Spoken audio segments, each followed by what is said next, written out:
Hello everyone, this is Mr. Underkoffler, and I'm going to be honest with you. This guided notes is going to seem very much like a review.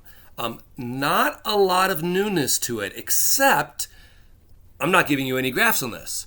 And we're going to focus specifically on the idea of coordinate notation with transformations, which is the title of the guided notes.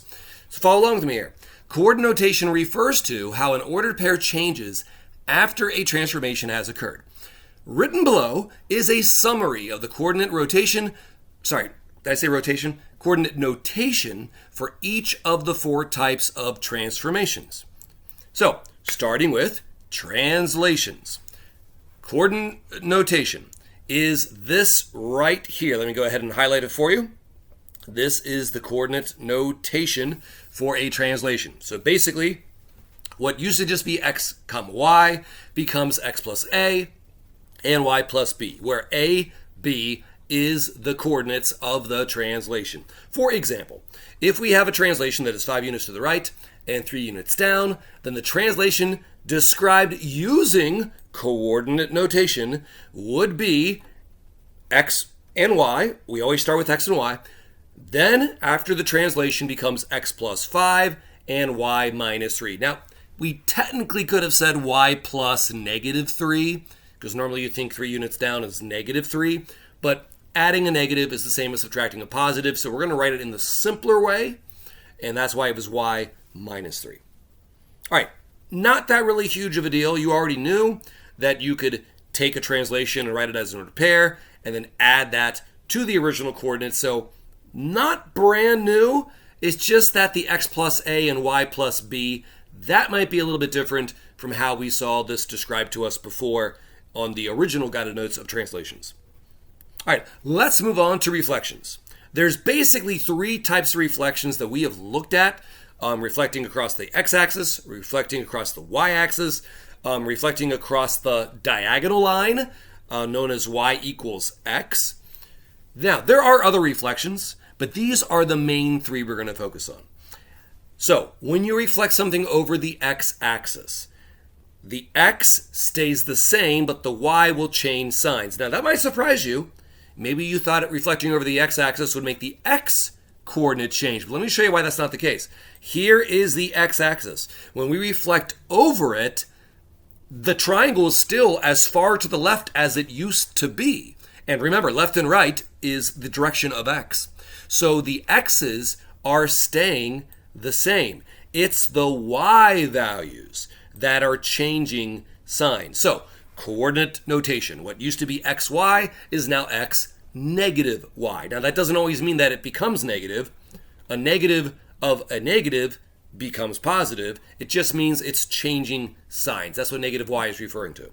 Now, when you reflect over the y-axis, it's now the y-coordinates that will stay the same. The x-coordinates will change. And if that surprises you, look at a drawing here. The y-axis, I've highlighted it for you.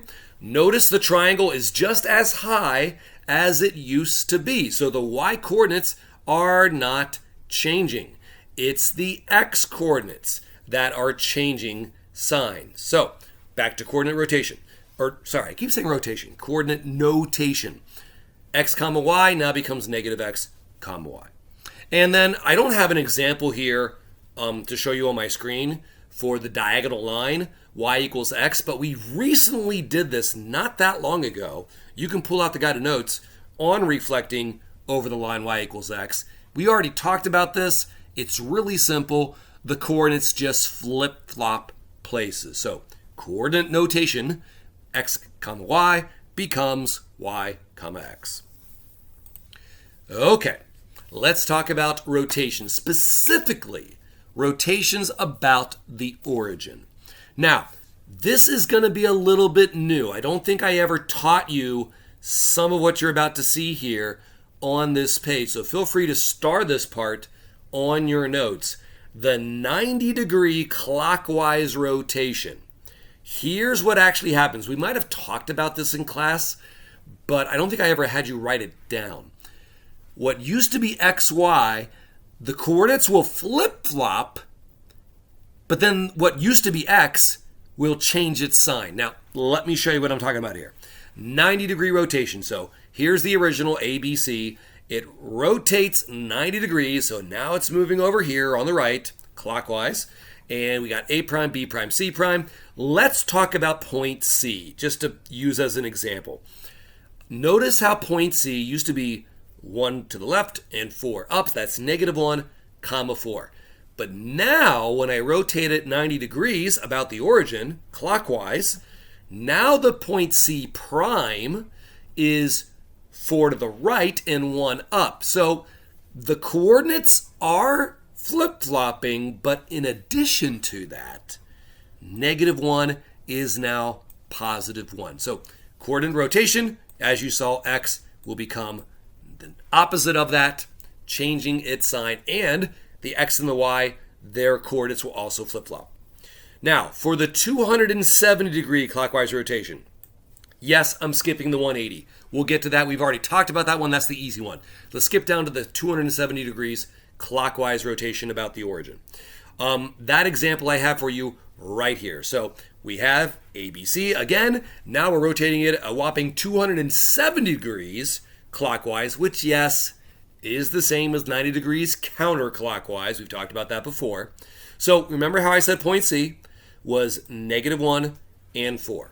Well, when I rotate it 270 degrees clockwise or 90 degrees counterclockwise, again, the X and the Y's flip-flop. Here you can see C prime, 4 to the left, 1 down. So here we see these 4s and 1s again, but they're in flip-flop places. And check it out.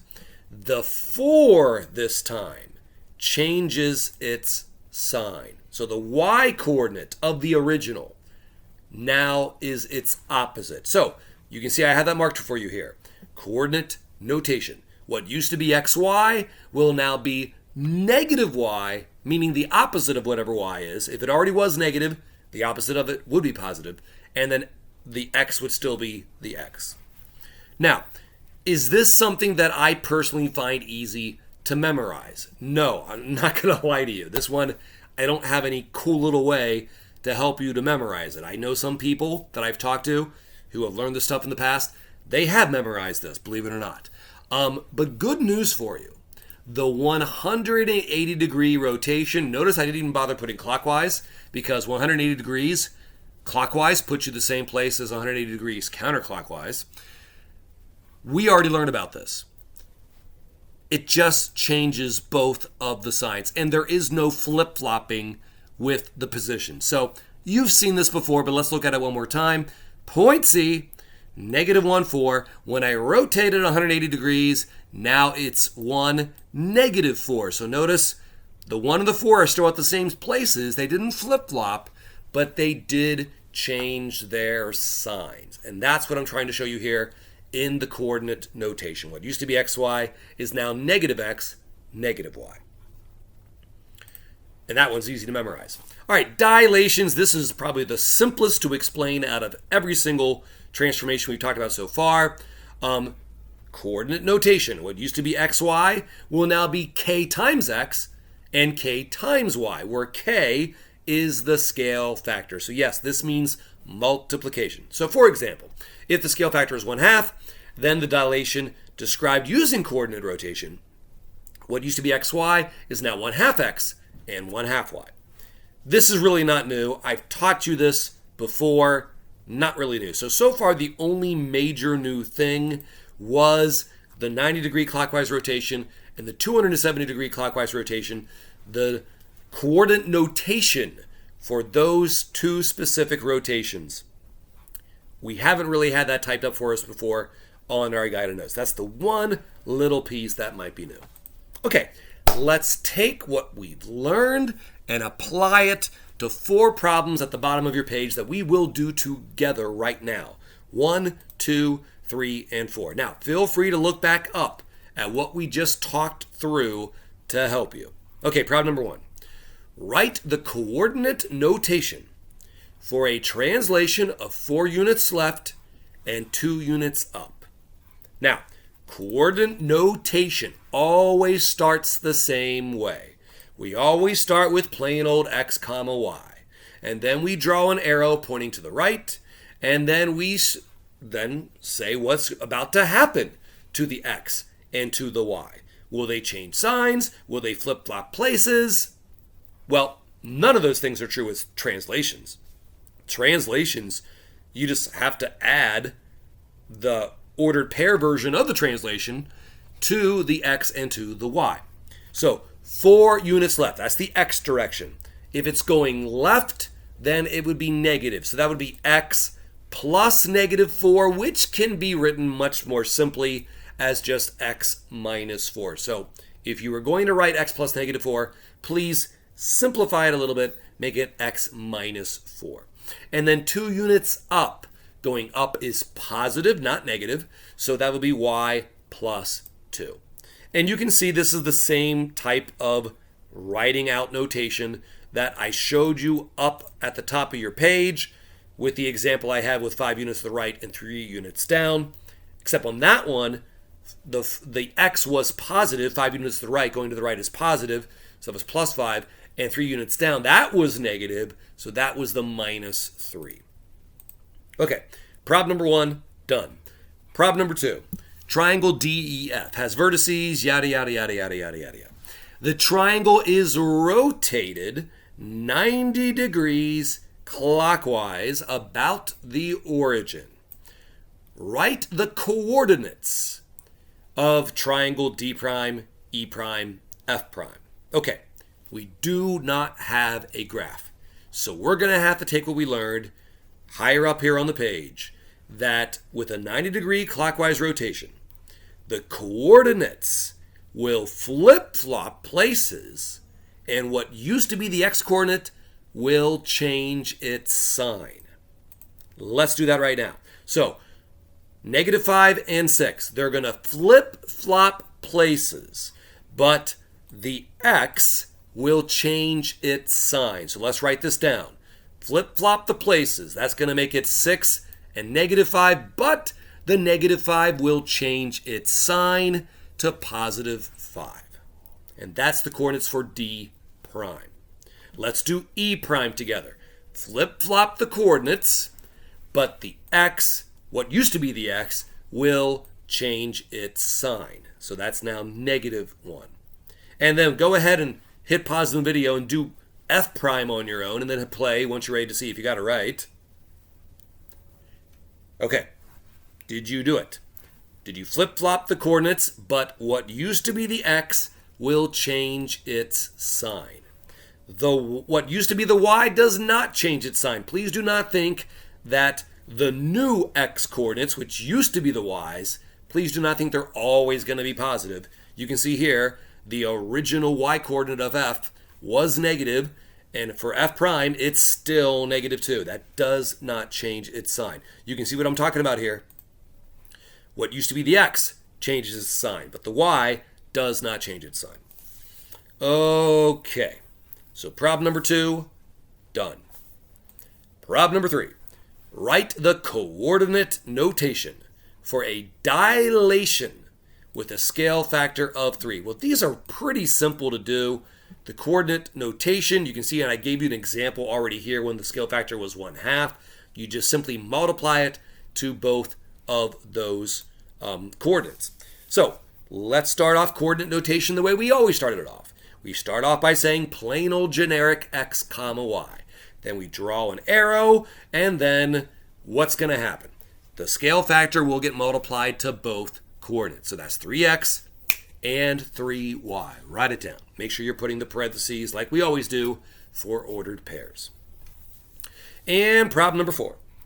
Triangle RST has vertices, yada, yada, yada, yada, yada. The triangle is reflected across the x-axis. What are the coordinates of S prime?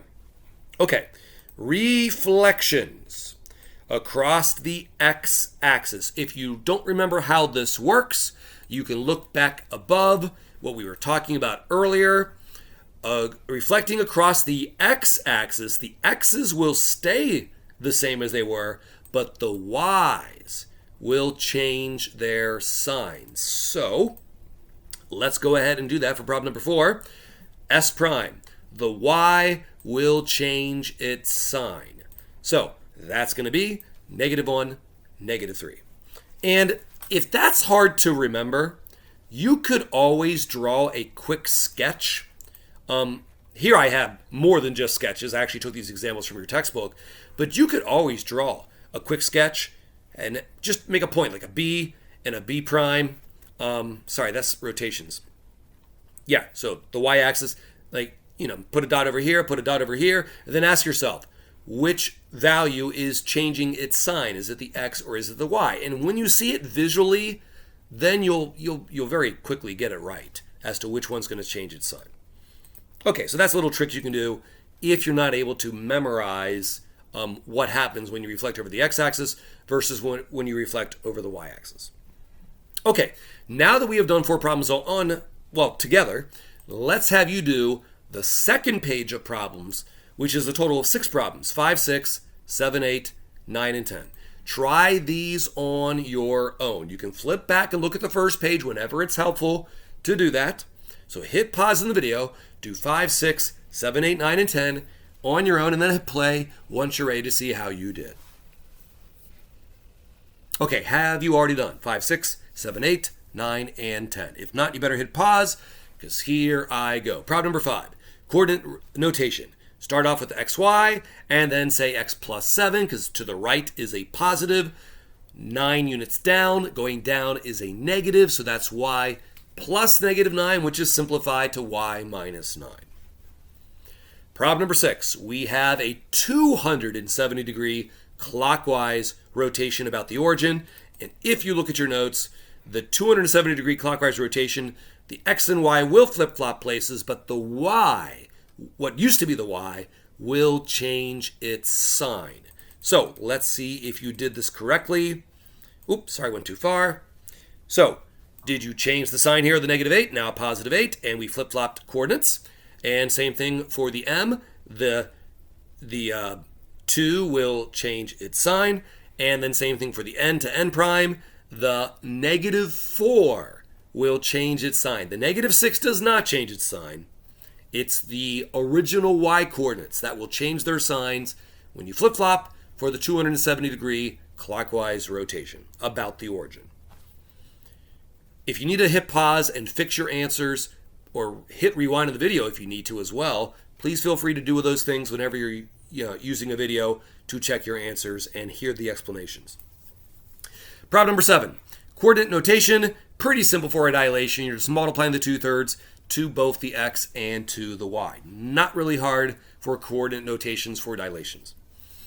All right, problem number 8. Reflected across the y-axis, which makes the y coordinates stay the same, but the x coordinates will change their sign. So we need to get a prime. So the x coordinate should have changed its sign from -7 to now +7. Problem number 9. We are rotating. Oh, this is the easy one. Hallelujah. 180 degrees. Nothing flip-flops. It's just the signs will change for both the x and the y. So let's see how you did. The g prime, now it's 9, -3 instead of -9, +3. The h prime, 4, -7. The I prime, sorry, I'm running out of room, is 3 and +1. And the j prime will also be positives just like the I prime was. So +8 and +5. And the last problem we got, problem number 10. Reflecting across the line y equals x. Make sure you memorize this. Pretty simple. You just flip-flop the x and the y. No signs change at all. So instead of -12 and -2, it's now -2, -12. Instead of -10, -6, it's -6, -10. Instead of -7, -4, it's -4, -7. And that's it for this video on coordinate notation with transformations. Thank you for watching. We'll see you next time.